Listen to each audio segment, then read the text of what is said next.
Hey everybody, Michelle here from Northern Illinois. Do you have patches of open soil in your lawn that you never got around to fixing before it got cold out? If you're in a northern climate, today I'm going to show you how to do dormant seeding of grass.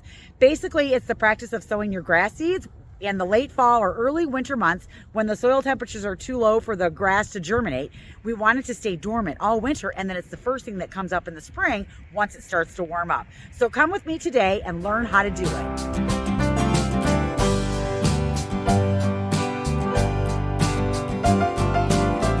Dormant seeding is really for people who live in the north, and it's for those patchy areas of lawn that maybe you didn't get around to taking care of during the season. So I have 3 big patches in the front of my lawn, and I want to make sure I don't go into spring with these big dirt patches. For me, it can be really hard to get these to germinate because I have these great big maple trees behind me, and also because this is kind of my ditch area in the front, so it holds water, and so my seed will wash if I don't get it up right away. So dormant seeding in this case is going to work really good for me.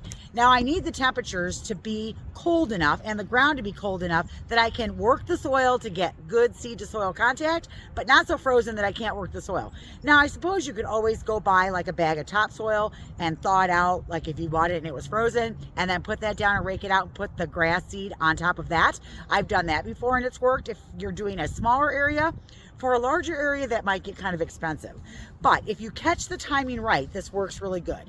The other thing is if you're in the north, you're going to want to use a seed for the north. So there are what we call cool season grasses that we grow here. And they're like your perennial rye, your tall fescue, your red fescue, and the Kentucky bluegrass. Those are probably the 4 most common grasses that we grow here.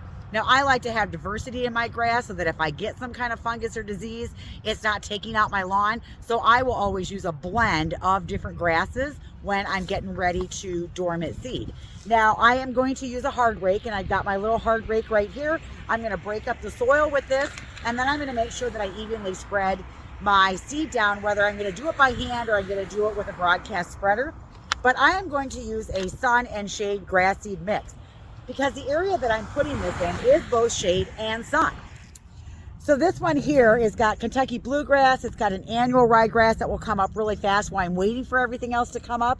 It's got a red fescue, a perennial rye, an intermediate rye, a hard fescue, and a chewing fescue. So this is just a blend that I like to use in the lawn. I use it for overseeding because it's so versatile. It grows in the shade or sun, so I really like it. And again, if you're in the north, make sure you're using grass or cool season grass. It's going to grow when it's cool out. It's going to go dormant in the heat of the summer and then grow again heavier when it's cool out. And that's the kind of grass that you grow in the north. So the first thing I'm going to do is I'm going to prepare the soil. I'm going to rake the soil up. I'm going to remove any debris that's there. If there's dead grass, I'm going to get that out of there, and I'm just going to break it up. Now, mine is just straight out dirt because they actually, the utility companies, when they finished what they were doing, they threw some dirt and grass seed down, but they didn't do it right, so it didn't germinate. So I've had these empty patches in my lawn all summer long. Now, the other thing I'm going to put down is I am going to put down a Gardener Special. This is a starter fertilizer, an 11-15-11. The 15 is the phosphate, and that's what allows your roots to grow. So this will just sit there dormant on my grass seed all winter long, and once it warms up in the spring, it'll trigger the elements in this fertilizer to work to help the seed germinate quickly. Now, there are pros and cons to doing this, and there are risks, because if you get a really super early warm up, like 10 days of it, and your seed starts to germinate and then it gets cold again, it'll take all your seed out. In all the years that I have done dormant seeding, I've only ever had that happen to me one time. And I remember that was the year of the really early thaw, where we were actually out, our crews were out mowing in March, and that's unheard of around here. So I've only ever had it happen once, but there is a risk involved in doing it if it germinates and then it gets cold again. So just know that if you're going to try this. But I've had great success doing it. The other thing that I do is I do go get a blanket, whether it's a straw blanket or I went and got one of these so I can show you. I bought this at a box store, and I'm going to roll this out over the top of the seed. Now, this is an optional step, but I don't skip it. One, because birds could come and get my seed, or the seed could get washed away, because this is where it holds water on my property. So I am going to cover the seed with a straw blanket. I don't use loose straw because by the end of winter, it's long gone, and I don't want that blowing in my neighbor's property, but I will use this one and stake it over the top of the seed when I'm done so that everything stays in place. So let's talk about some of the pros and cons. So some of the cons are, and I kind of already touched on it a little bit, is variable germination success. So if you have a warm up and it germinates and it gets cold again, you might not have great germination rates.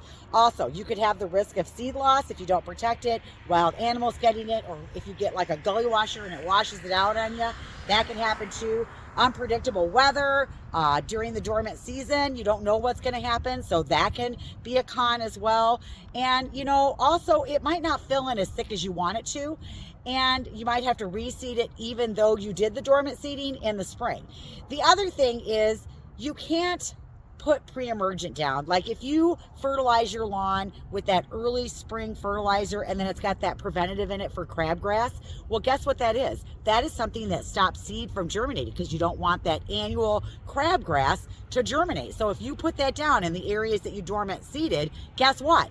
It won't seed. The seed won't come up because you stopped it. So you might have to live with crabgrass for a year, or after the crabgrass comes up, you might have to go get a product to put on where you put the new grass seed to get rid of it. So that's a con as well. You might have to deal with that. For me, it's not that big of a deal because if the crabgrass comes up, I'll just buy a crabgrass preventative, or if I don't get around to it, it's an annual weed and I'll take care of it the next year.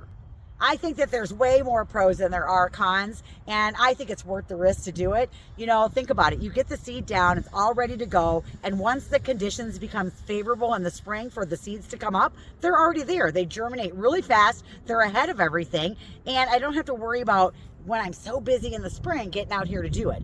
The other thing is there is a lot less weed competition when I do it this way, because you know what, weeds are kind of dormant when it's cold and the seed will come up before the weeds can get in here and take over. Because you know as well as I do, if you have a blank area of dirt in your yard, what will you automatically get if you don't put the seed down? Weeds. You'll have weeds everywhere. And the other thing, believe it or not, when I do seeding in the spring, I have to run out like every day, twice a day, and get the straw mat wet so that the seed stays wet so that it'll germinate. But what's really cool about doing the dormant seeding is over the winter and when the snow is melting and it's raining in the spring, that seed has absorbed a lot of that water and I don't have to run out here all the time and water it. So that in itself is a bonus. Okay, so as you can see, I kind of have a little patch here and another one there, and then I've got a really big one down at the other end that I need to do. So what I'm going to do is I'm going to take my hard rake and I'm just going to kind of break up the soil a little bit by raking it out. We were really lucky. We had 57-degree temperatures 3 days ago. Now it's in the 30s and I think it's going to stay there. So this is the perfect time to do this.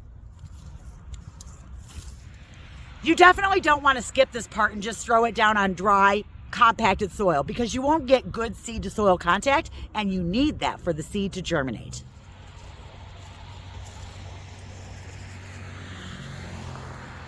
Now, because these are such small areas, I am just going to broadcast with my hand. I'm going to put the starter fertilizer down first, and I'm just going to sprinkle it across, and then I'm going to put the seed down next.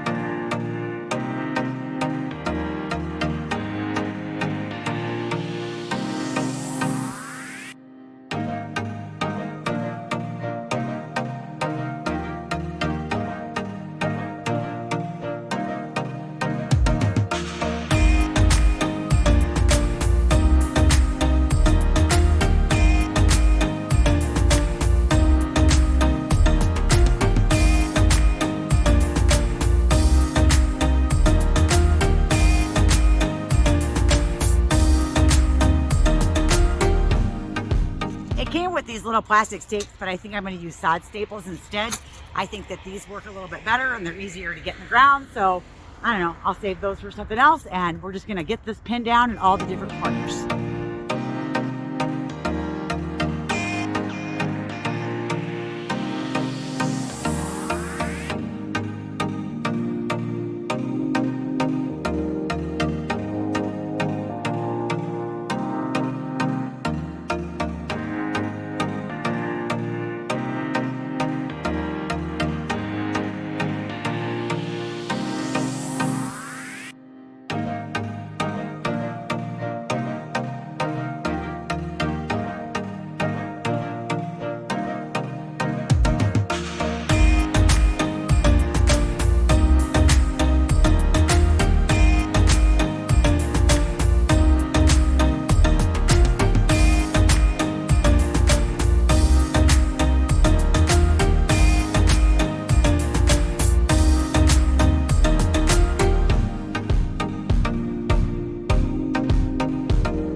right, there you go. I've got that patch way down there, this little one here, and this one here. And those will all be nice and fixed in the spring. I might have to overseed a little bit once it comes up, but for the most part, this will come in really nice, and I don't have to worry about these big old holes in my yard anymore. One thing that you should do after you get done putting all the seed down, putting your cover down, whether it's something like this, a straw mat, whatever it is that you're going to use, you really should water it in. Now, I've put all my hoses away, and we have some rain coming tomorrow, so I'm not going to worry about it. I kind of timed it so I wouldn't have to water with a watering can, because this is a long ways out, all the way to the road. In fact, every person that's driven by has looked at me like I'm a crazy woman. I'm just waving at them. Hey, how's it going? Anyways, there you go. That's how you dormant seed. Hopefully you learned something, or maybe if you need to do this, now you know how, and now you know why. I'm Michelle. Thanks for watching. We'll see you in the next video. Bye, everybody.